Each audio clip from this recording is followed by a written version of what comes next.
Assalamualaikum warahmatullahi wabarakatuh. Hadirin hadirat rahimakumullah. Alhamdulillah, segala puji bagi Allah Subhanahu wa taala yang memilih kita semua sekali lagi dengan diberikan nikmat taufik oleh Allah untuk menunaikan amal ibadah, dan pada saat ini ditempatkan di dalam majlis ilmu di dalam taman syurga, di suatu tempat di mana Allah Taala menghimpunkan hamba-hambanya yang insya-Allah dipermudahkan jalan-jalan untuk menuju ke syurga Allah. Suatu majlis, suatu tempat yang dihimpunkan oleh Allah hamba-hambanya yang bakal diselamatkan, dimerdekakan daripada api neraka Allah.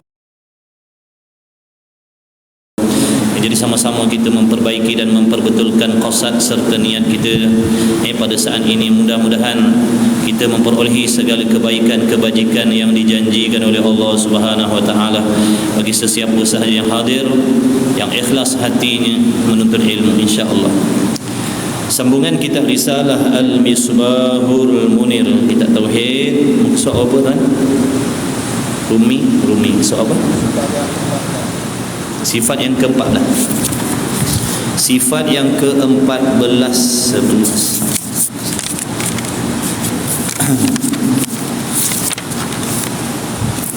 Bismillahirrahmanirrahim.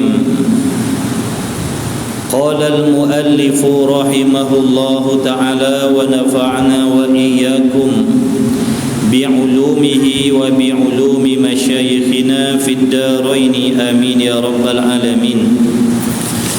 Alhamdulillah, malam ni insya-Allah kita akan diterangkan oleh musannif, tuan pengarang kitab,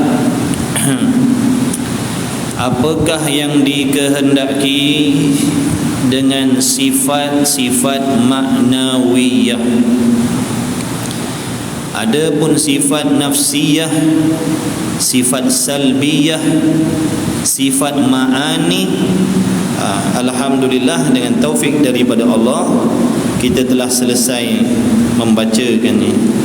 Jadi malam ni kita nak mula masuk mengetahui, memahami serta mengiktikadkan di dalam hati kita dengan sungguh-sungguh bahawasanya Allah Subhanahu wa taala itu memiliki sifat-sifat maknawiyah.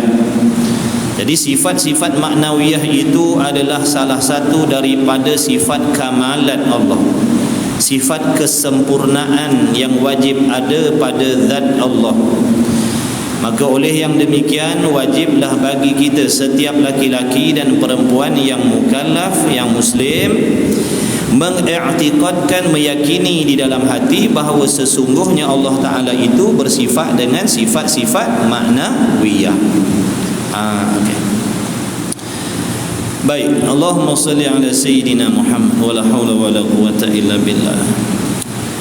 Huraian sifat yang ke-14, yakni daripada 20 sifat yang wajib dipelajari, diketahui satu persatu. Daripada 20 wajib diketahui serta dibenarkan di dalam hati dengan sepenuh-penuh keyakinan kita terhadap Allah.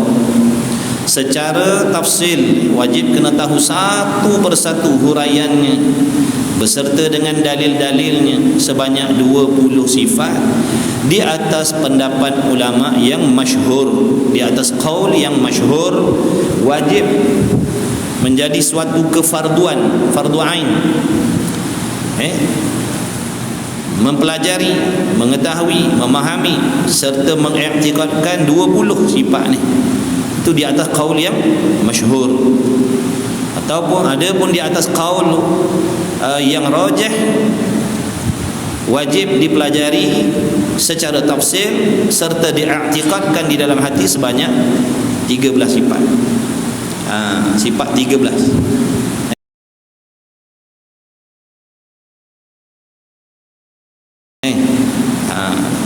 13 ataupun 20 lah.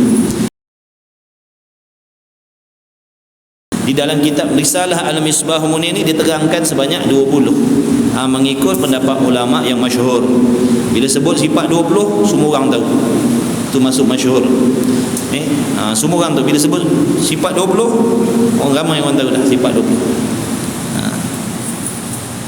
Kalau kata sifat 13, macam ada di kalangan kita yang terpinga-pinga sikit. Jarang dengar sifat 13. Padahal ada dalam sifat 20 tu. Dipanggil sifat 13 kerana dihuraikan daripada sifat wujud sampai kalam sahaja. Dia tak huraikan ni kaunuhu ni, dia tak huraikan secara tafsir, dihuraikan secara umum sahaja. Ada pun dalam kitab ni dia akan hurai secara tafsir, makna hurai satu-satu 7 sifat maknawiyah. Apa yang dikendaki dengan kaunuhu ta'ala qadiran, apa yang dikendaki dengan kaunuhu ta'ala muridan, dia akan hurai satu-satu. Ada pun di dalam kitab yang menghuraikan 13, dia sentuh secara umum sahaja. Meskipun demikian, meskipun di atas qaul yang rajih ni tidak wajib kita mempelajari sebanyak mengetahui tafsir sebanyak 20, meskipun demikian jangan dinafikan Allah Ta'ala itu daripada bersifat dengan sifat maknawiyah, jangan. Cuma tak hurai satu-satu saja.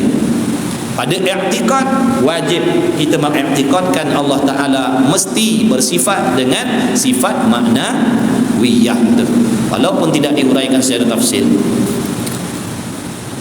Maka kata musannif kaunuhu qadiran. Kaunuhu qadiran. Sekarang kita bukan nak membincangkan lagi tentang sifat-sifat ma'ani. Kita bukan nak bincangkan tentang qudrat, tentang iradat, ilmu, hayat, sama, basar. Itu semua dah selesai dihuraikan. Jadi malam ni kita nak mula membicarakan tentang sifat maknawiyah, bukan sifat qudrat, bukan sifat iradat, bukan. Qudrat dah selesai dulu dalam bab sifat ma'ani dulu. Qudrat artinya berkuasa, ta'alluq suluhi qadim, ta'alluq tanjizi hadis, ta'alluq qabdah. Itu dulu. Itu dalam huraian sifat ma'ani dulu. Ni sifat maknawiyah. Jadi perhati baik-baik. Di sini macam ada kerumitan sikit, macam ada kerumitan sikit. Tak apa, insya-Allah kita usaha ikhtiar, serah kepada Allah yang memberi faham, Allah Ta'ala.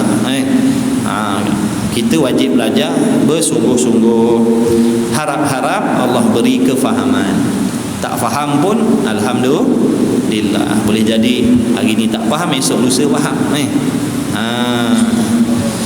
Wajib pada syarat erti kaunuhu qadiran.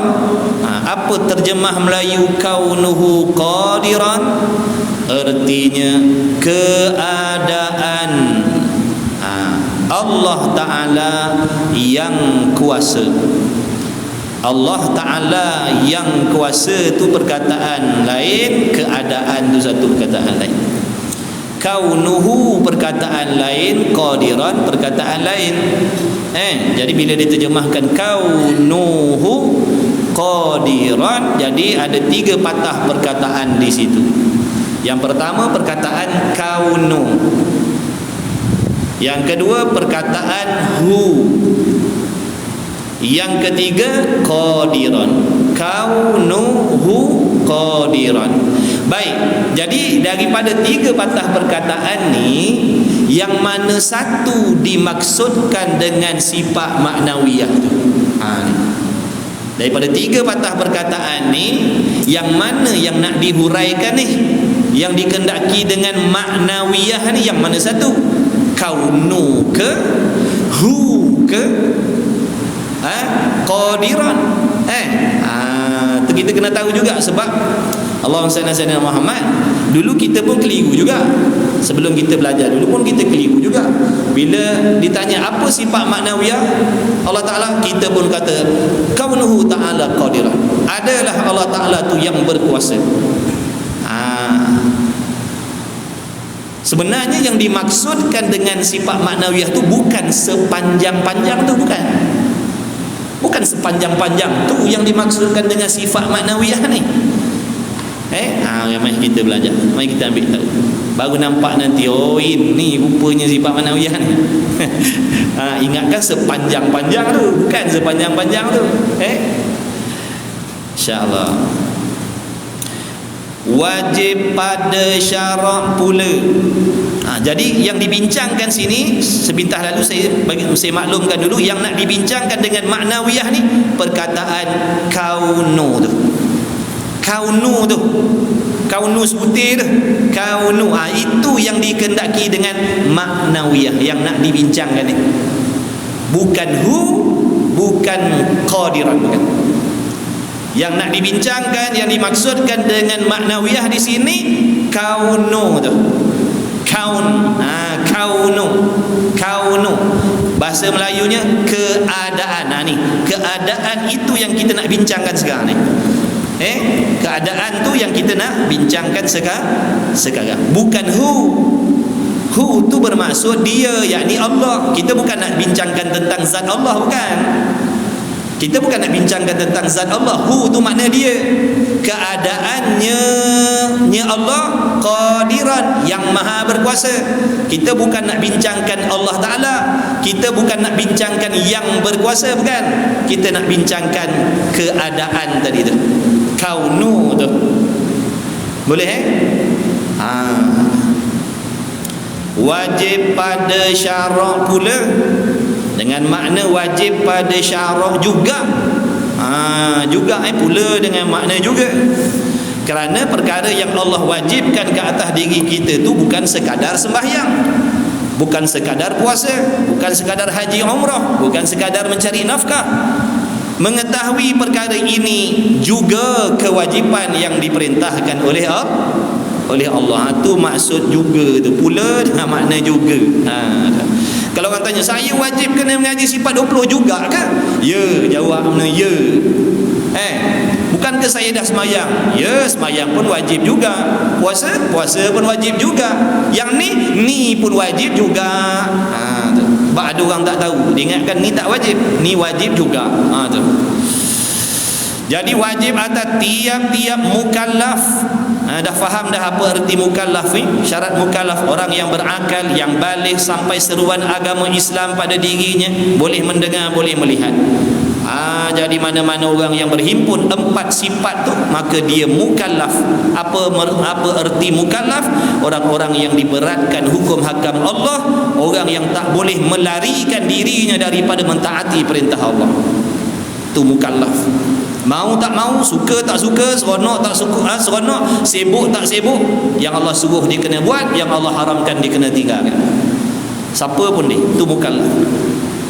Wajib apa? Wajib mengetahui serta mengaku. Bukan sekadar mengetahui, bukan sekadar faham, bahkan wajib membenarkan. Mengaku di sini dengan makna membenarkan di dalam hati, kerana nak keluarkan daripada golongan munafik. Nak keluarkan daripada golongan munafik. Kerana munafik ni golongan yang tahu tentang Allah, tahu tentang Rasul, tahu tentang Quran, tetapi hatinya tidak mengaku. Hatinya tidak terima. Mengaku ni dengan mana hati terima sepenuh hatinya. Jadi kita nak jadi mukmin yang sebenar-benar, yang pertama kena tahu, yang kedua hati kita mestilah mengaku, dengan makna menerima hati kita segala perkara yang bersangkut paut dengan Allah, dengan Rasul, dengan kiamat, dengan Quran dan sebagainya. Itu nak mengeluarkan daripada kelompok munafik, kafir munafik. Kerana kafir munafik ini adalah suatu golongan yang zahirnya sebiji macam orang beriman, kelakuan dan keadaannya, sembahyang, puasa, zakat, haji, umrah, padahal hatinya tidak mengaku dengan sebenar-benar apa yang datang daripada Allah dan Rasul. Kena faham juga tu. Takut tak boleh beza munafik tu apa, mukmin tu apa. Munafik ni dia sama macam kita, zahir dia, sembahyang tak tinggal, puasa tak tinggal, haji buat, tapi hatinya kalau ditilik hatinya berbelah bagi. Ada yang dia terima, ada yang dia percaya, ada yang dia setuju, ada yang dia tolak. Tu hati dia. Tapi sembahyang, rajin sembahyang, rajin sembahyang, serta mengaku di dalam hatinya dengan tentu sungguh keadaan. Tu jaga tu perkataan keadaan tu, kita dah jumpa perkataan keadaan tu. Jadi keadaan ni lah yang dikehendaki dengan maknawiyah. Keadaan tu terjemah daripada perkataan Arab yang ke atas tu kaunu. Gariskan kaunu tu. Gariskan kaunu tu, buat nota kat tepi. Inilah dia sifat maknawiyah yang dimaksudkan. Kita dobek untuk kita nak faham. Ikutlah dobek macam mana pun, tu contoh saya bagi. Tak, nanti kalau orang tanya mana sifat maknawiyah Allah, kaunuhu ta'ala qadiran, yang mana satu? Kaunuhu ta'ala qadiran, yang mana adalah Allah Ta'ala yang berkuasa, yang mana satu maknawiyah? Tu keadaan tu lah.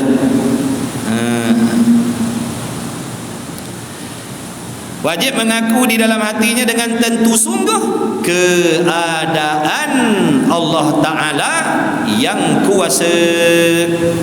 Jaga-jaga tu perkataan keadaan Allah yang kuasa.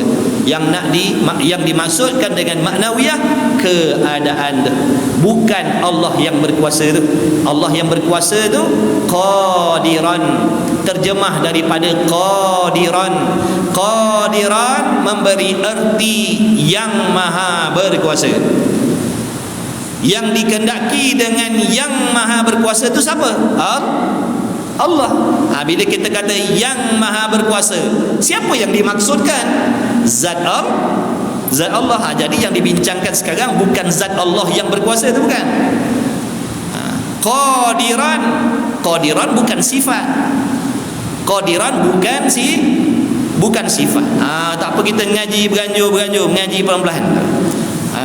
Kalau nak cepat khatam, kita boleh baca kapal terbang. Baca je tak payah hurai-hurai. Boleh khatam, boleh ganti kitab lain. Kita tak nak, kita nak ngaji pelan-pelan. Supaya sebagai asbab usaha nak faham dah. Kena cermat ngaji pelan-pelan, slow-slow, kena sabar dah. Kena sabar ngaji. Nak dapat benda mahal, benda mulia ni kena kesabaran yang tinggi, hati yang cekal. Semangat jantan, jangan pondan. Sekat jalan ngaji payah, angkat kaki dah, cabut lagi. Tu tak boleh. Kena semangat lah.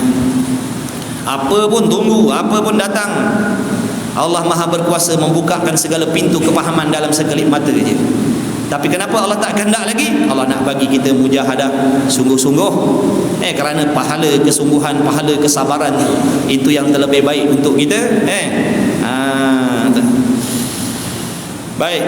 Allahumma salli ala sayyidina Muhammad. Jadi qadiran, qaf alif dal ra, qadir bukan sifat.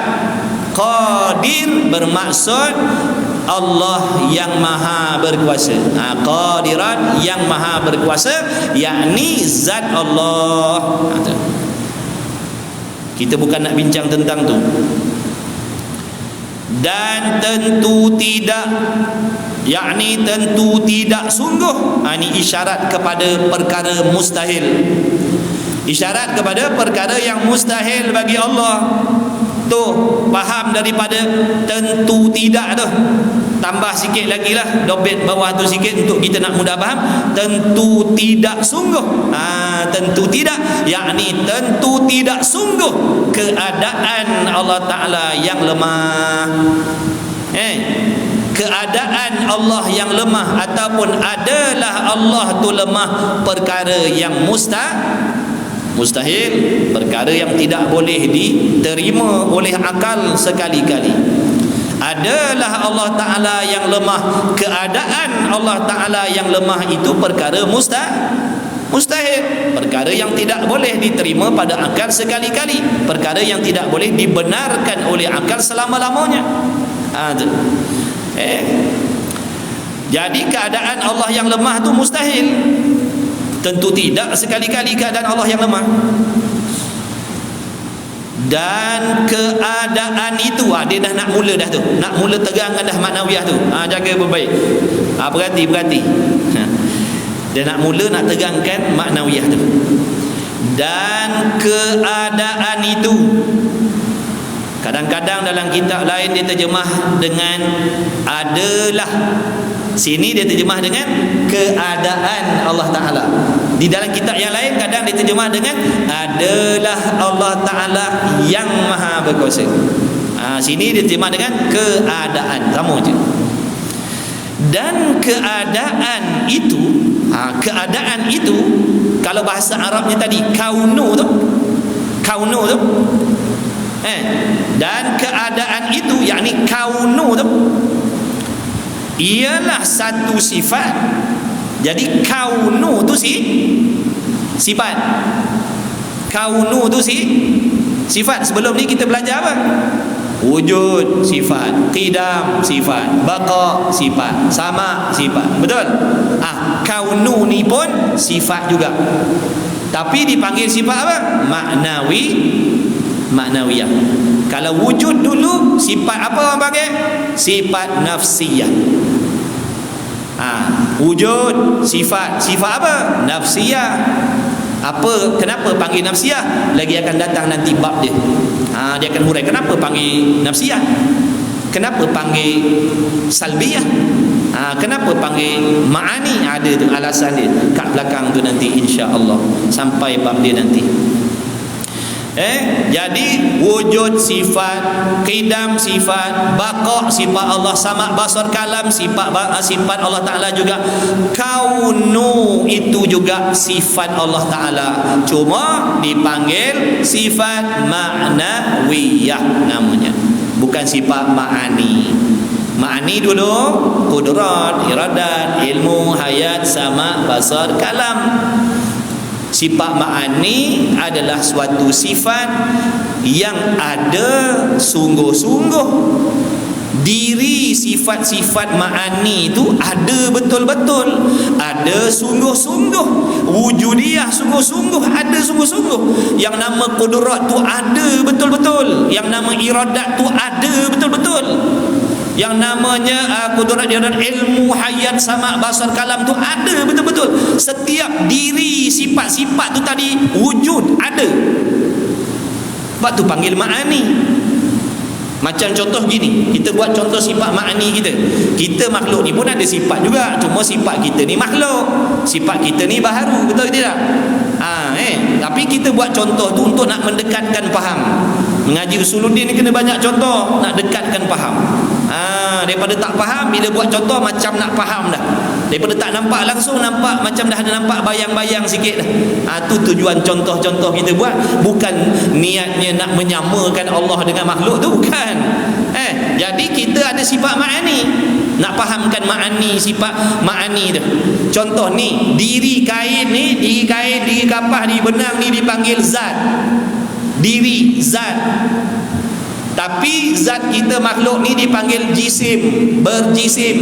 Apa maksud berjisim? Sesuatu yang Allah ciptakan daripada bahan-bahan yang tertentu. Ada unsurnya, ada bahannya yang Allah ciptakan, yang namanya benang, yang namanya kapas, yang nama kain ni. Jadi diri kain ni dipanggil jisim ataupun zat. Zat makhluk berjisim, berbahan maksudnya, berunsur. Zat Allah tidak berbahan, zat Allah tidak berunsur, maka zat Allah jangan dipanggil jisim. Zat Allah jangan dipanggil berjisim. Allah Ta'ala maha suci daripada bahan-bahan. Jangan tanya Allah tu daripada apa kejadiannya, na'udzubillah min zalik. Jangan. Jadi diri kain ni namanya zat. Kemudian zat kain ni, diri kain ni, dia memiliki sifat. Dia ada sifat dia. Macam kita pun ada sifat. Tubuh badan kita ni ada sifat tinggi, rendah, gemuk, putih, hitam dan sebagainya. Pandai dan sebagainya. Itu sifat-sifat yang duduk di zat kita. Kain ni pun sama. Jadi di antara sifat yang duduk pada kain ni, yang ada pada kain ni, sifat putih. Warna putih ni sifat kain, betul? Jadi sifat putih ni dia panggil sifat ma'ani. Sifat ma'ani. Kenapa dipanggil sifat ma'ani? Putih ni dipanggil sifat ma'ani kerana dirinya, diri warna putih tu ada sungguh-sungguh. Sebab tu kita boleh tengok ni, boleh nampak warna putih, boleh nampak.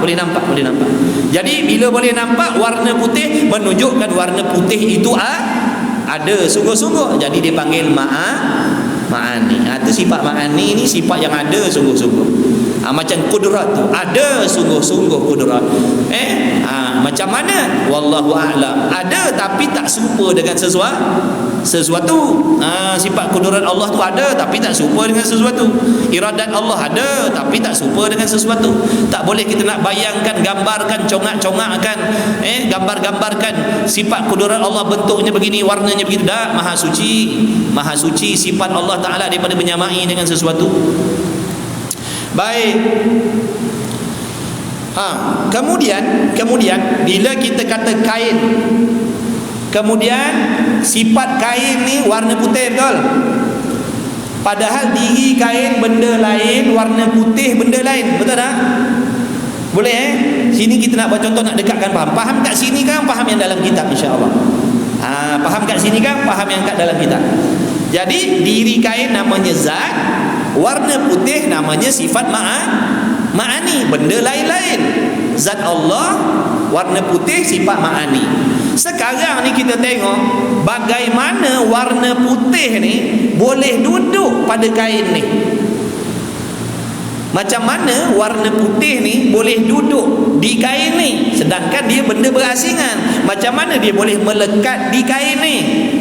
Ada suatu sifat yang melekatkan warna putih pada diri kain ni, yang mana kalau tidak ada sifat tu, warna putih ni tidak boleh duduk pada kain ni. Setakat tu boleh faham tak? Macam mana warna putih boleh duduk pada kain? Kerana ada suatu sifat yang membolehkan warna putih ni duduk di kain. Kalau tak ada sifat tu, warna putih tak boleh duduk di sini. Sebab dia benda lain-lain tiba-tiba boleh macam melekat pula tu. Macam mana tu? Ada sesuatu yang melekatkan dia. Itulah yang dipanggil dengan sifat maknawiyah tu. Itulah yang melekatkan warna putih di kain. Itulah yang dipanggil sifat maknawiyah. Boleh nampak tak? Jadi yang melekatkan warna putih di kain, yang membolehkan warna putih duduk pada diri kain, dipanggil sifat maknawiyah. Okey, dah faham situ, kita baca kitab balik. Baca kitab balik. Dan keadaan itu, maknawiyah tu, keadaan tu, maknawiyah tu. Dan keadaan itu, yakni sifat maknawiyah itu, ialah satu sifat yang melekat ia. Yang melekat ia. Kalau bahasa kita, yang melekatkan ia. Yang melekatkan ia akan sifat kudrat. Sifat kudrat ni sifat apa? Ma'ani kan? Kudrat tu ma'ani. Jadi ulang balik, dan keadaan itu, yakni sifat maknawiyah itu, satu sifat yang melekatkan ia akan sifat kudrat pada zat Allah Ta'ala. Jadi peranan sifat maknawiyah tu, peranan dia nak membolehkan sifat kudrat ada pada zat Allah. Dengan makna seandainya tidak ada sifat maknawiyah tadi, seandainya tidak ada maknawiyah tadi, seandainya tidak ada keadaan tadi, membawa kepada tidak adanya kudrat pada zat Allah. Boleh faham tak? Ulang balik. Ulang balik. Jadi zat Allah, kita buat contoh lah, nak dekatkan faham. Jadi zat Allah, pada zat Allah ada sifat kudrat, betul? Zat Allah, kudrat dipanggil sifat ma'ani. Jadi bagaimana? Apa yang membolehkan maknanya kudrat itu ada pada zat Allah? Jawabnya kerana ada sifat maknawiyah. Yang mana maknawiyah ni peranan dia nak membolehkan kudrat duduk di zat Allah. Kalau tidak ada maknawiyah, membawa kepada zat Allah semata-mata tanpa ada Qudrat. Kalau contoh pada kain tadi, kalau tidak ada sifat maknawiyah, warna putih tidak boleh wujud di diri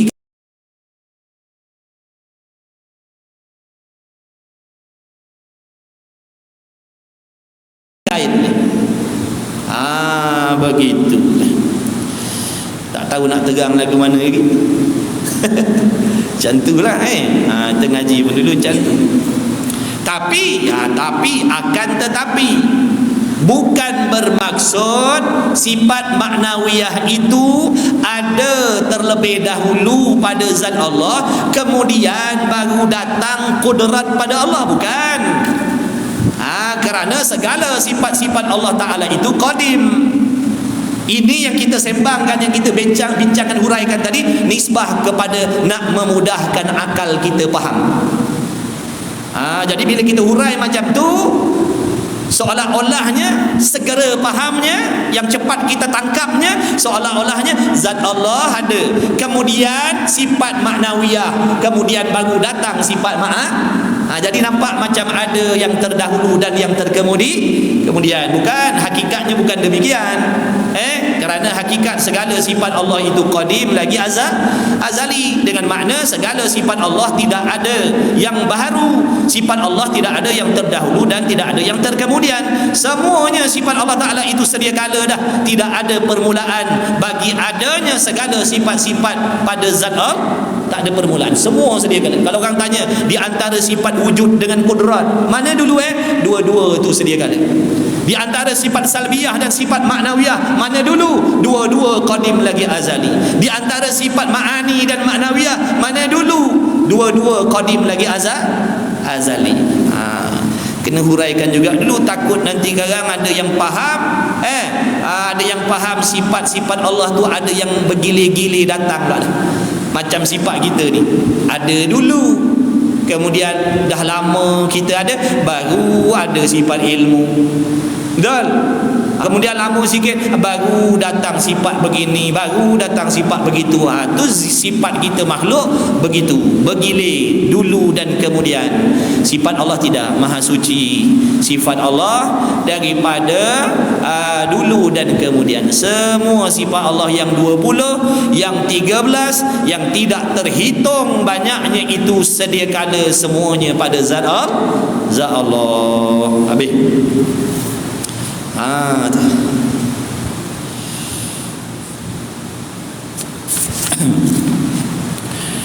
Dan keadaan itu ialah satu sifat yang melekatkan ia akan sifat kudrat pada zat Allah Ta'ala.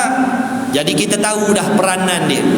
Kalau orang tanya apa peranan sifat maknawiyah, maka kita jawab peranan sifat maknawiyah ni nak membolehkan kudrat, sifat ma'ani kudrat tu ada pada zat Allah. Tu jawapan.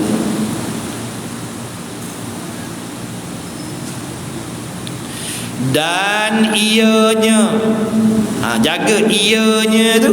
Ianya mana tu? Ianya kembali kepada perkataan maknawiyah ataupun kembali kepada perkataan keadaan tu. Dan ianya keadaan ataupun sifat maknawiyah, jaga penting tu. Ianya tu kena pastikan dia kembali kepada mana tu. Nanti kalau kita kat rumah nak buka balik baca sendiri, contoh ada masa lapang, contoh kita nak baca sendiri, kita baca kat rumah. Dan ianya satu kelakuan di antara ada dan tiada.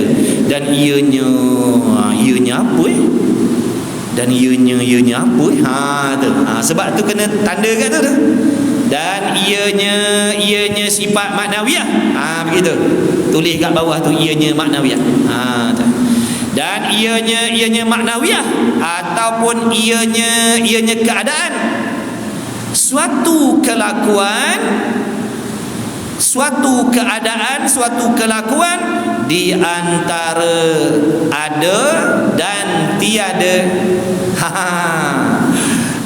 Jadi sifat maknawiyah ni, kata ulama, suatu sifat yang dirinya diri sifat maknawiyah ni duduk di antara ada dan tiada.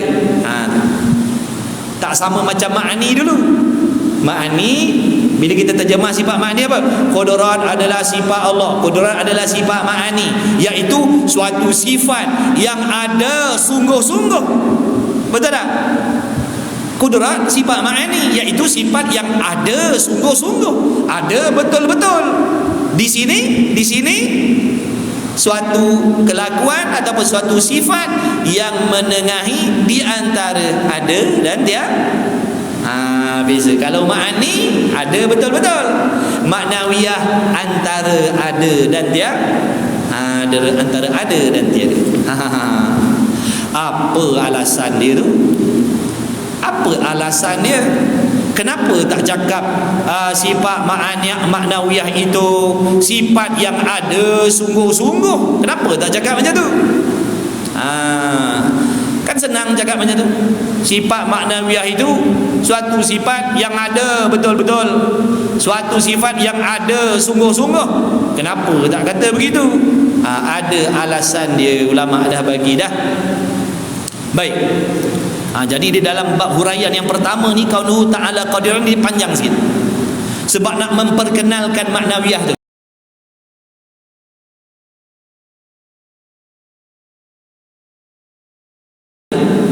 Bila faham dekat sini,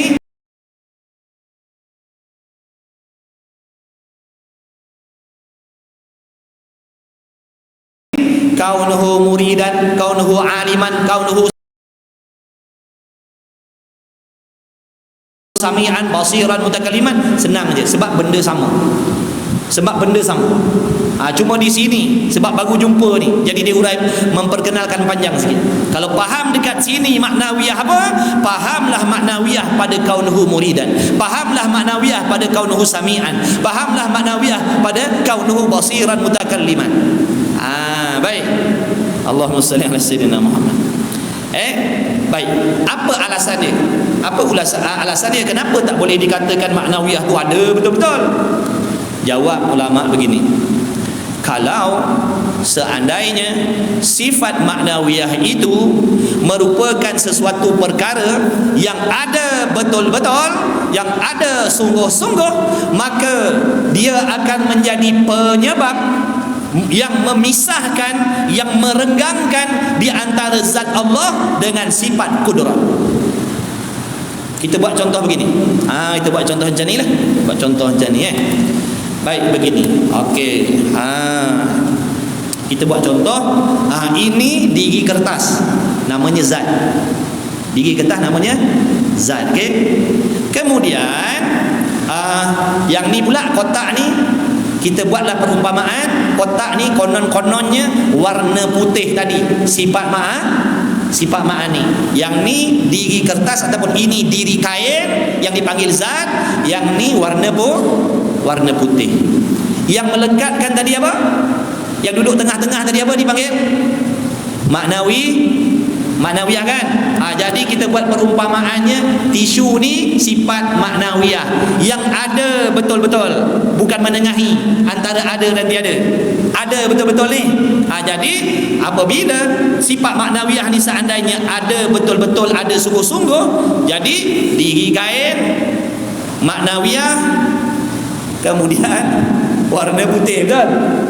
Maka kalau nak ditilik secara halus, warna putih tidak duduk betul-betul pada diri kain kerana dipisahkan oleh sesuatu yang ada, yang namanya maknawiyah tadi. Betul tak? Jadi saya nak kata sifat putih duduk di kain, tak boleh. Kenapa? Kerana ada benda yang menjadi penghalang, yakni perantaraan yang menghalang di antara warna putih duduk betul-betul pada diri kain. Kaedah di dalam usuluddin dah bagi tahu, setiap sifat mesti duduk pada zat. Sifat mesti duduk betul-betul pada zat. Bukan ada benda yang menghalang daripada duduk di zat. Jadi sebab itu kalau seandainya maknawiyah ini sesuatu sifat yang ada betul-betul, maka menjadi sebab bahawasanya sifat kudrat tidak duduk di zat Allah betul-betul, kerana ada yang menengahi. Jadi dah berlawanan dengan kaedah tu dah. Setiap sifat duduk di zat. Tak boleh nak kata duduk di zat kerana ada yang menengahi, yang memisahkan, iaitu sifat ma'ani, sifat maknawiyah. Ini alasan kenapa tidak boleh dikatakan maknawiyah itu suatu sifat yang ada sungguh-sungguh. Ingat tu alasan dia. Baik, kalau dah begitu, kita kata beginilah, lebih baik kita kata maknawiyah ni sifat yang tiada. Maknawiyah ni suatu sifat yang tak ada. Tak ada langsung. Kalau tak ada langsung, bagaimana warna putih nak duduk pada kain? Kan? Kalau tak ada langsung maknawiyah tu, macam mana warna putih nak duduk pada kain? Kerana peranan maknawiyah tadi nak melekatkan, tiba-tiba tak ada. Kalau maknawiyah tu tak ada, bagaimana kudrat nak duduk pada zat Allah? Oleh yang demikian, kata ulama yang mengisbatkan sifat maknawiyah, ahwal maknawiyah ni, mereka mengatakan bahawasanya sifat maknawiyah itu suatu keadaan, suatu kelakuan yang menengahi di antara ada dan tiada.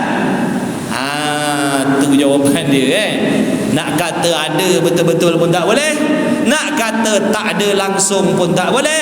Maka ulama yang mengisbatkan ahwal maknawiyah ni, dia kata sifat maknawiyah itu suatu keadaan yang duduk menengahi di antara ada dan tiada. Boleh tak apa, tak faham semua pun, dia dah macam nampak sikit-sikit tu, okey lah tu. Nanti ngaji lagi, ulang lagi, dengar lagi, tambah lagi faham. Macam tu lah.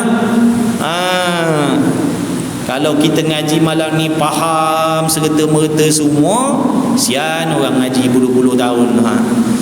Sian orang ngaji hari-hari yang tak faham-faham tu. Kita ngaji seminggu sekali, sebulan 2 kali faham lebih pula dah. Nanya dia orang sian ni. Jadi sikit-sikit lah.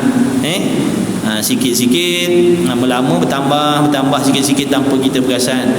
Pengetahuan kita tu sebenarnya dah ada kemajuan dah. Begitulah. Kalau tak faham nak buat lagu mana? Kita usaha ikhtiar. La haula wala quwata illa billah. Usaha ikhtiar disandarkan kepada hamba. Yang memberi kesan, yang memberi hasil, faham tak faham, elok tak elok, itu Allah. Kalau usaha kita yang memberi bekas, takkan ada seorang pun atas dunia ni kecewa dengan apa yang dia buat. Betul? Itu dalilnya usaha tak boleh memberi sesuatu. Cuma usaha itu sebagai sebab-sebab yang nak mendatangkan pahala. Dengan adanya usaha, dengan adanya sebab-sebab yang tertentu kita buat untuk membuat benda, maka daripada membuat sebab usaha itulah kita diberi pahala oleh Allah. Padahal Allah Maha Kuasa memberi kita, mengajar kita, memfahamkan kita segala jenis ilmu tanpa kita berusaha dan belajar. Dia Maha Kuasa. Tak payah korban masa, tak payah korban penat, tak payah korban tenaga, tak payah keluar duit tuang minyak. Duduk kat rumah jadi al-alim al-allamah. Jadi orang yang alim, yang bersangatan alim tanpa berusaha dan berikhtiar. Boleh tak Allah nak buat macam tu? Boleh. Dia Maha Kuasa. Dia Maha Kuasa memberi kita faham, mengerti segala jenis ilmu. Tapi yang ruginya kita lah. Rugi pada mana? Pada pihak tak ada pahala kebaikan dan kebajikan kerana tidak berusaha. Itulah hikmah Allah menjadikan asbab atas dunia ni. Bukan bermaksud Allah berhajat kepada sebab itu untuk memberi, bukan. Allah nak menjadikan sesuatu tanpa sebab, tanpa syarat, tanpa wasitah, tanpa perantaraan. Tapi apa hikmah Allah jadikan asbab usaha tadi? Nak membuka peluang kepada kita supaya mendapat pahala sebanyak-banyaknya, mengumpul pahala sebanyak-banyaknya atas dunia ni. Peluang hidup sekali inilah nak berusaha membuat kebaikan, berusaha membuat taat. Nampak tak? Padahal Allah boleh bagi kita pahala tanpa beribadat. Tak payah semayang, tak payah puasa pun Allah boleh bagi kebaikan, kebajikan. Bukankah dunia ni tempat beribadat?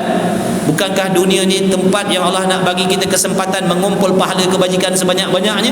Maka Allah membukakan pelbagai jenis ruang, Allah menjadikan pelbagai sebab, pelbagai asbab untuk kita dapat peluang mencari pahala sebanyak-banyak. Sebab tu kalau kita kata kalau pandai tak payah belajar kan bagus, ya, tapi tak ada kebajikan lah. Dah pandai tak ada lagi kebajikan sebab tak ada usaha. Itu dia. Baik. Dan ianya maknawiyah, suatu kelakuan di antara ada dan tiada. Garis kan situ tu. Supaya kita ingat, dah tahu dah tu kenapa kenapa kata suatu kelakuan di antara ada dan tiada. Tadi dah terangkan, dah faham dah. Sebab tu saya cadangkan, saya sarankan kalau nak rakam. Kalau nak rakam boleh dengar banyak kali. Tak ada masalah. Nak rakam sila rakam, nanti kat rumah free sambil lepak-lepak minum kopi, buka dengar, tengok balik kitab kita tu. Kita pun buat macam tu dulu. Sebab dalam kelas memang tak boleh nak ambil semua. Bohong nak ambil semua. Dalam kelas nak ambil semua tak sempat. Tok guru dulu dia bukan nak tunggu kita, "Oi, dah tulis belum? Cepat tulis." Tak ada. Dia baca aje. Kau sempat kau punya rezeki, kau tak sempat pandai-pandailah. Sebab tu dulu waktu ngaji dulu kat pondok dulu zaman tu lah, pakai apa namanya, orang panggil Walkman dulu. Walkman, beratur Walkman depan tu. Sebab apa? Rakam. Tak sempat nak ambil. Tok guru baca sekali 5 buah kitab. Bukan satu kitab, dia baca 5 buah kitab. Tak sempat nak catat nanti kan. Jadi rakam. Beli kaset waktu tu ada jenis borongnya, murah-murahnya. Beli kaset kosong 200-300 keping, standby. Masuk kelas, tekan. Sebab kalau kita tertidur pun benda tak tertinggal. Kadang tu baca kita sedar-sedar wallahu alam ada rugi. Mujur ada rakam, kan balik malam-malam kan free dengar balik, buka balik kitab tadi. Mana yang tu tertidur tadi buka balik dengar ni, dapatlah maknanya. Tu. Lepas tu canggih sikit, tak guna Walkman dah, MP3. Action yang baru-baru yang ada jenis ada duit beli MP3. Kecil je. Kita bawa sebesar-besar ke dapat letak depan tubuh. Dia kecil je letak. Lepas tu ramai dah pakai MP3. Allahumma salli ala Muhammad, keset-keset tak pakai dah. Zaman keset dulu ada kawan kita dia punya dindingnya penuh dengan keset. Kalau runtuh dengan tuan-tuan balik awal lah tu. Punya banyak keset, takut terlepas. Kitab Faridah sekian keset, kitab Misbah sekian keset, sifat kitab sekian, makna ada satu kitab ada keset-keset dia. Sebab apa tu? Takut tertinggal. Tunggu pesan dah, ilmu ni liar. Yang macam binatang perburuan tu, kalau dah tangkap letak kat tangga kita, nak naik ke dapur ambil pisau, hilanglah jawabnya, tak sempat nak sembelih nanti kan. Jadi tambat dengan apa? Tulisan. Jadi tulisan kita itulah yang menambat tadi. Kalau lepas ni kita lupa, buka balik, tengok balik tulisan kita tu, boleh ingat balik. Jadi zaman sekarang ni dah moden dah. Dia ada handphone, tak payah nak Walkman, tak payah nak MP3, dengan handphone pun boleh rakam. Jadi boleh manfaatkan untuk kita nak belajar. Allahumma salli ala sayyidina Muhammad. Jadi kita dah tahu dah apakah alasannya kenapa ulama usuluddin yang mengisbatkan ahwal maknawiyah ni mengatakan bahawasanya maknawiyah itu satu kelakuan yang duduk antara ada dan tiada. Tahu dah? Tak sama macam sifat ma'ani dulu. Ma'ani dulu ada sungguh-sungguh. Kudurat, iradat, ilmu, hayat, sama, basar ada sungguh-sungguh. Adapun maknawiyah ni sifat yang duduk antara ada dan tiada. Yakni dia nak huraikan lagi apa maksud antara ada dan tiada. Apa maksudnya? Yakni keadaan itu, sifat maknawiyah itu, keadaan itu tidak naik kepada martabat ada dan tidak turun kepada martabat tiada. Lagi kita tak faham. Ni martabat apa pula ni? Ada martabat pula Maksudnya begini. Maksudnya begini. Maksudnya sifat maknawiyah tu tak ada betul-betul, bukan ada sungguh-sungguh dan bukan tak ada langsung. Tu maksud dia. Bukan martabat 7, martabat apa benda tu dah, bukan tu. Tu dia kata tadi, sifat maknawiyah ni tidak naik kepada martabat ada, dengan makna bukan ada betul-betul, dan tidak turun kepada martabat tiada, dengan makna dia bukan sifat yang tak ada langsung, bahkan dia sifat yang duduk menengahi antara ada dan tiada. Itu maksudnya. Inilah yang telah tersebut, kenyataan yang telah tersebut tadi dikatakan sifat maknawi. Itulah dia sifat maknawiyah. Bukan sepanjang-panjang tu yang awal kita cakap tadi. Kalau orang tanya mana sifat maknawiyah, kita pun baca kaunuhu ta'ala qadiran, kaunuhu ta'ala mutakalliman. Yang mana satu? Kaunuhu ta'ala. Sepanjang-panjang itulah kita baca.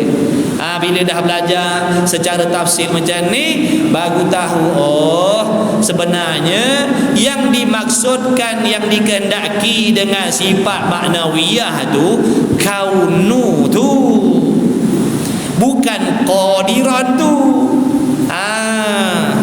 Kaunu tu, itulah dia sifat maknawiyah. Baik. Adapun perkataan qadirun, adapun perkataan qadirun, maka yaitu perkataan qadirun bukan sifat. Qadirun bukan sifat.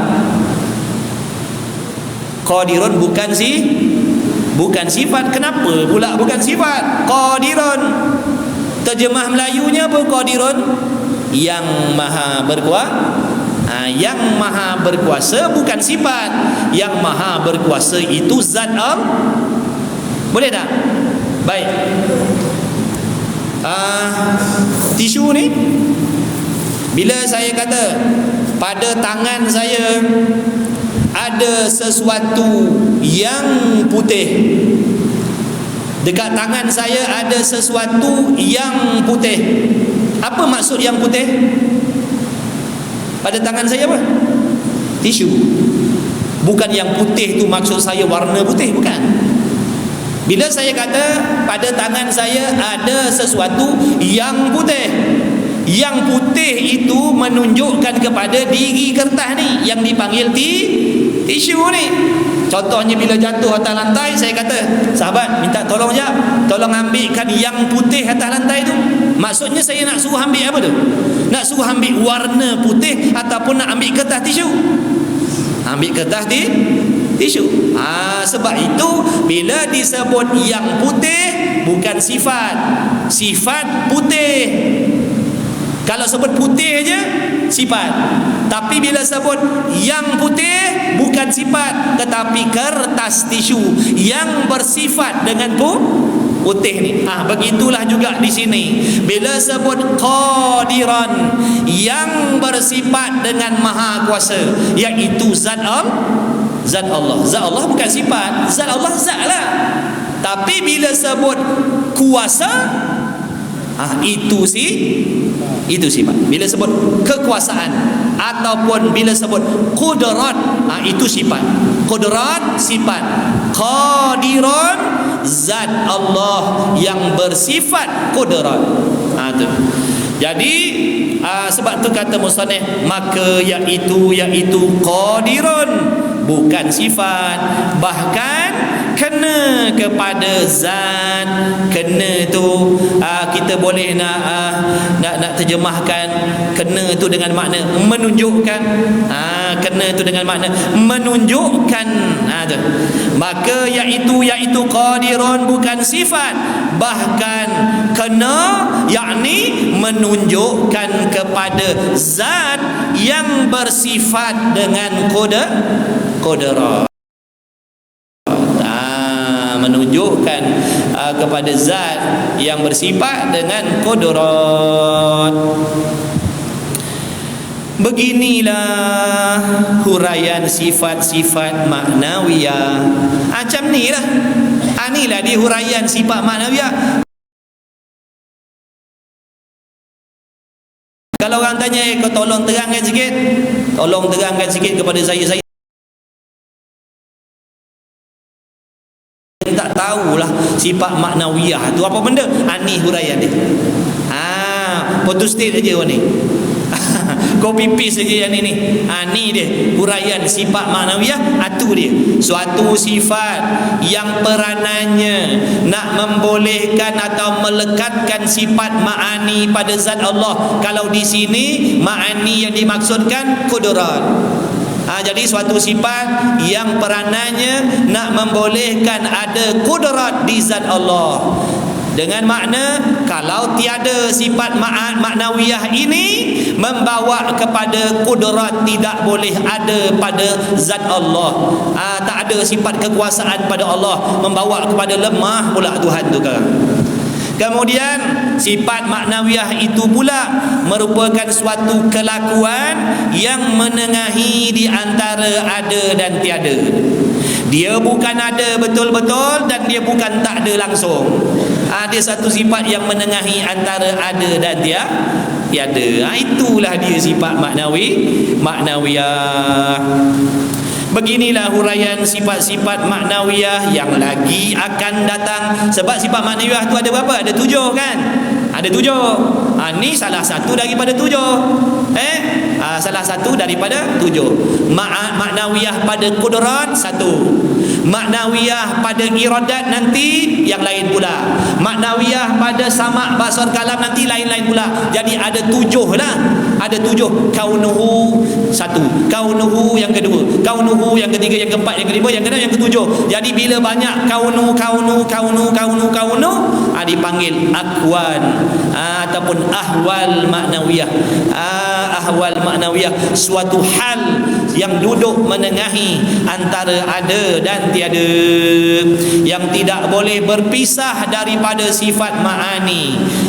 Ingat tu, sifat maknawiyah tak boleh berasingan, tak boleh berpisah, tak boleh bercerai daripada sifat ma'ani. Dia suatu sifat yang berlaziman dengan sifat ma'ani. Ada ma'ani menunjukkan ada maknawiyah. Dan dalil atas demikian itu, dan dalil makna bukti yang menunjuk atas demikian itu, makna bukti yang menunjukkan Allah Ta'ala itu wajib bersifat dengan maknawiyah. Dalilnya ialah kita fikir dan tilik kepada makhluk ini. Kita tengoklah alam ni, tengoklah makhluk ini. Jikalau tidak sabit keadaan yang melekatkan sifat kudrat di zat Allah Ta'ala. Apa maksud jikalau tidak sabit? Sabit di situ dengan makna sungguh-sungguh. Jikalau tidak sungguh-sungguh keadaan yang melekatkan sifat kudrat di zat Allah Ta'ala, jawabnya nescaya tidak ada sifat kudrat pada Allah. Kalau tak ada maknawiyah, apa jadi? Apa jadi? Kalau tak ada maknawiyah, apa jadi? Tidak adalah kudrat pada Allah. Tak ada kekuasaan. Tak ada kekuasaan, namanya apa? Lemah lah. Kalau tak ada sifat maknawiyah, membawa kepada tak ada kudrat pada zat Allah, di zat Allah. Bila zat Allah tak ada sifat kudrat, nescaya tidak ada sifat kudrat. Dan jika tidak ada pada Allah Ta'ala kudrat, nescaya adalah ia Allah Ta'ala bersifat lemah. Betul ke tidak? Betul tak akal kita fikir begitu? Kalau Allah tidak memiliki kudrat, membawa kepada Allah bersifat lemah. Betul ke tidak? Betul lah akal kita fikir begitu. Dah tu, boleh tak akal kita terima? Bolehkah akal kita terima Tuhan tu bersifat lemah, Tuhan tak ada kudrat? Bolehkah akal kita terima? Tak apa? Tak boleh. Nescaya adalah lemah ia.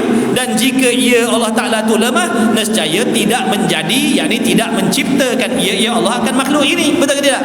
Kalau Allah Ta'ala tu bersifat lemah, adakah Allah akan menjadikan alam? Jawabnya takkan wujud alam ini kalau Tuhan bersifat Dan yaitu jaga yaitu tu pula. Dan yaitu tiada menjadi ya Allah akan makhluk ini. Dakwaan mengatakan Allah tak menjadikan makhluk ini batil, iaitu batil, salah. Kenapa pula salah? Kerana makhluk ini dah ada. Ni makhluk ni ada. Kita ni kan, gerak diam kita ni makhluk, penglihatan kita makhluk, pendengaran kita makhluk. Sekarang ni yang kita hidup ni, siapa yang menjadikan hidup kita sekarang ni? Siapa yang menggerakkan mulut saya bercakap ni? Siapa yang mengeluarkan bunyi pada suara saya ni? Kalau bukan Allah. Begitulah juga tuan-tuan, yang tuan-tuan boleh nampak objek-objek dalam masjid ni, siapa yang memperlihatkan kalau bukan Allah? Yang menyampaikan suara saya pada telinga tuan-tuan ni, siapa yang memperdengarkan kalau bukan Allah? Bila saya terang begitu, daripada tak faham jadi faham. Siapa yang menjadikan faham tu kalau bukan Allah? Jadi bagaimana kita nak menafikan lagi? Nak mengatakan bahawasanya Tuhan tu lemah, tidak menjadikan alam. Sedangkan pada diri kita sendiri ni penuh dengan dalil-dalil perbuatan Allah Ta'ala. Gerak kita, diam kita, bercakap kita, melihat kita, memandang kita, memikir kita, niat kita, khayalan kita, semuanya itu af'alullah, perbuatan Allah yang menjadi dalil adanya Tuhan yang maha berkuasa. Tu kita boleh memandang, boleh bercakap, boleh bergerak, boleh diam, boleh faham. Siapa yang jadikan kalau tak ada Tuhan? Kita takkan wujud, jangan kata berfikir. Kita takkan wujud, jangan kata melihat, jangan kata memandang, jangan kata berakal, jangan kata boleh bergerak diam. Kita sama sekali takkan wujud, alam ni takkan wujud kalau tidak ada Tuhan yang maha berkuasa. Begitulah dalam solat kita tu. Kalau boleh, inilah di antara benda yang kita kena hadirkan dalam hati kita setiap kali sebenarnya. Bukan semata-mata dalam solat. Orang yang khusyuk dalam solat tu ni dah, dia tidak merasakan kewujudan diri dia, dia tidak tak merasakan perbuatan dia, dia tidak merasakan ilmu dia, dia tak merasakan usaha ikhtiar dia dalam solat tadi. Bahkan sepenuh-penuh hatinya mengingat kepada Allah yang sedang menjadikan segala-galanya tu pada diri dia, yang menjadi asbab dia tu boleh mendirikan sembahyang. Itulah yang berlaku dalam hati-hati orang yang arif billah tu. Begitu, sampai macam tu sekali hatinya sepenuh-penuh mengingat Allah, kerana itulah hakikat dia. Kemudian bukan sekadar demikian, hati mereka dengan Allah dalam solat bahkan terbawa-bawa keluar solat. Apa sahaja tingkah laku perbuatannya, semua menyedarkan dia tentang kehadiran Allah, kewujudan Allah Ta'ala. Itu hati-hati orang yang dah sampai maqam tu, mentauhidkan Allah tu, yang mengenal Allah dengan sebenar-benar. Ini kita belajar teori je ni. Tak masuk lagi dalam kumpulan orang mengenal Allah dah. Baru teori baru, belum dapat serapkan lagi dalam amal ibadah kita, yang menjadikan kita seperti mereka tadi tu. Tak merasakan kewujudan diri dia, bahkan merasakan dirinya itu adalah dalil adanya Allah. Sebab tu mereka ni tuan-tuan puan-puan, hatinya bersih daripada penyakit hasad, dengki, ujub, riak, kagum, takabur, tak ada dalam diri dia orang. Kenapa? Dia tak merasakan kewujudan dia pun. Dia tak berasa sombong. Nak sombong apa? Pikiran aku pun dijadikan oleh Allah. Mustahil aku boleh membaca ayat-ayat ini kalau tak dijadikan oleh Allah. Mustahil aku boleh memahami kaifiat solat ni kalau tidak diberi faham oleh Allah. Mustahil aku boleh qiyam, rukuk, sujud kalau tak digerakkan oleh Allah. Jadi ini di antara benda yang ada di dalam hati mereka di dalam sembahyang yang menjadikan mereka khusyuk pada Allah Ta'ala. Kemudian yang hebatnya, terbawa sampai keluar solat ni. Masya Allah, kita dengar cerita je lah, dengar cerita je. Setidak-tidaknya kita tahu, begitu. Ni peranan dia. Sebab tu panggil ilmu Tauhid. Awal kitab dulu dia bagi tahu dah kenapa dipanggil ilmu ni ilmu tauhid. Kerana barang siapa yang mempelajarinya, memahaminya serta diberi taufik oleh Allah mengambil faedah daripada apa yang dia faham, dia akan menjadi orang yang senantiasa menunggalkan Allah dalam apa jua keadaan sekalipun. Dia akan terselamat daripada menyamakan, menyengutukan Allah dengan segala sesuatu dah. Jadi tak ada sombong. Nak sombong apa? Asalnya kita tak wujud, kemudian kewujudan kita ni dengan kehendak Allah. Kita boleh bercakap ni macam sekarang ni, saya boleh bercakap, boleh duduk, boleh begini begitu ni, saya sedang ditadbir oleh Allah. Begitulah juga tuan-tuan ni. Orang yang ada dalam hatinya sifat takabur, merasa diri lebih hebat daripada orang lain, kerana dia terlupa hakikat yang sebenar-benarnya. Dia memandangkan kekuatan dia, dia memandang usaha ikhtiar dia, dia memandangkan kejayaan dia, boleh jadi orang soleh sebab kefahaman dia. Padahal dia tak ingat siapa yang memberi kefahaman, siapa yang memberi taufik kepada dia boleh duduk menuntut ilmu. Daripada tak tahu jadi tahu, daripada tak faham jadi faham. Siapa kalau bukan Allah? Allahumma salli ala sayyidina Muhammad. Tapi kita ni kadang-kadang teringat macam tu, kadang-kadang teringat, apa tu lupa dah. Bila kita sebut macam dia teringat balik. Jadi orang-orang yang aribillah tu, yang ma'rifatullah tu, setiap apa yang dilihat, setiap apa yang didengar, setiap apa yang dialami, setiap apa yang dirasai, semua tu kita cakap begini, semua itu menolong mereka mengingat kepada Allah. Itu yang dalam kitab tasawuf dia kata, di mana-mana ada Allah tu maksud dia. Maksudnya di mana-mana ada tanda-tanda yang menunjukkan tentang kewujudan Allah. Bukan memberi faham Allah tu bertempat di sekalian tempat, bukan. Itu maksud dia. Mana-mana ada Allah. Apa maksudnya? Di mana-mana ada tanda-tanda kewujudan Allah. Ni kipas ni tanda kewujudan Allah. Ni kertas tisu di kewujudan Allah, tanda saya boleh bergerak diam ni tanda kewujudan Allah. Betul ke tidak? Itu yang dimaksudkan dalam kitab sana. Tapi orang yang kailnya panjang sejengkal mengatakan kitab-kitab yang macam tu sesat. Sebab tu jangan mudah nak menghukum sesat kitab-kitab macam tu. Mengajilah dulu betul-betul. Jangan mudah-mudah ni sesat ni, ni sesat ni. Padahal kita pun tak faham apa yang disampaikan dalam kitab tu. Sebab tu banyak kitab-kitab tasawuf yang sedemikian diharamkan. Ulama-ulama yang mengarang kitab-kitab tasawuf ni bagi warning dah awal-awal dalam kitab. Ada kitab yang awal-awal bagi warning dah. Kitab ini diharamkan mengaji, diharamkan baca oleh orang yang bukan ahli. Sebab apa tu? Sebab takut salah faham jadi fitnah. Yang bukan ahli tak boleh, yang ahli silakan. Sebab tu haram kita mengajar ilmu yang tak boleh diterima oleh orang, tak boleh. Haram walaupun ilmu tu benar. Tapi kalau kita mencurahkannya kepada orang yang tak mampu terima, hukumnya haram. Sebab apa? Boleh merosakkan. Boleh merosakkan. Tu yang jadi macam-macam. Tu yang jadi macam-macam. Makrifat tak sembahyang, makrifat tak puasa, makrifat tolak syariat.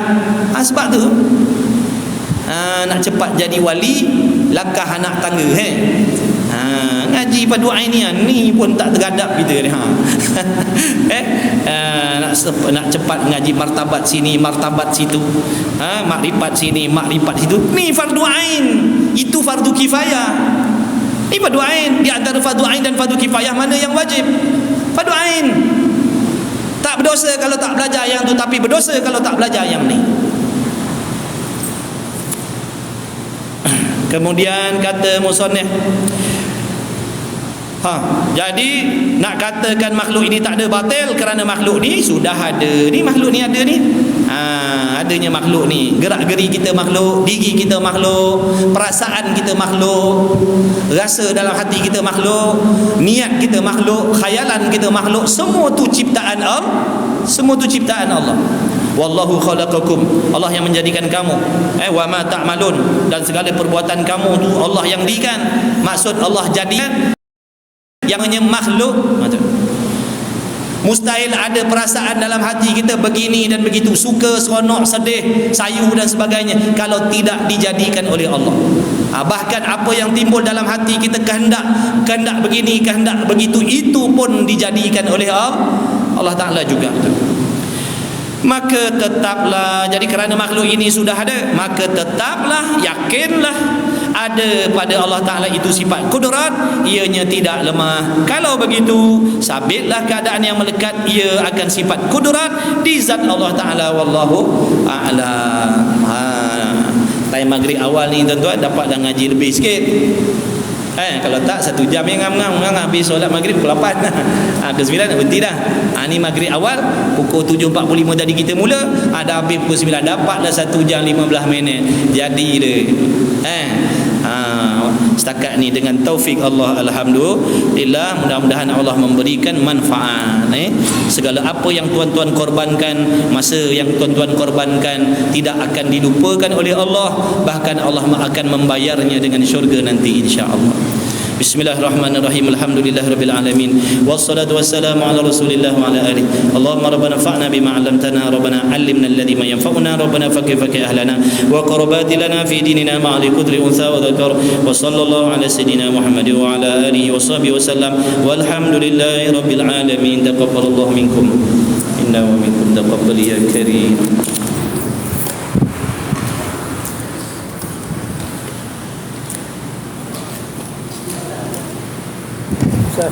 Siap kan? Alhamdulillah. Allahu Akbar.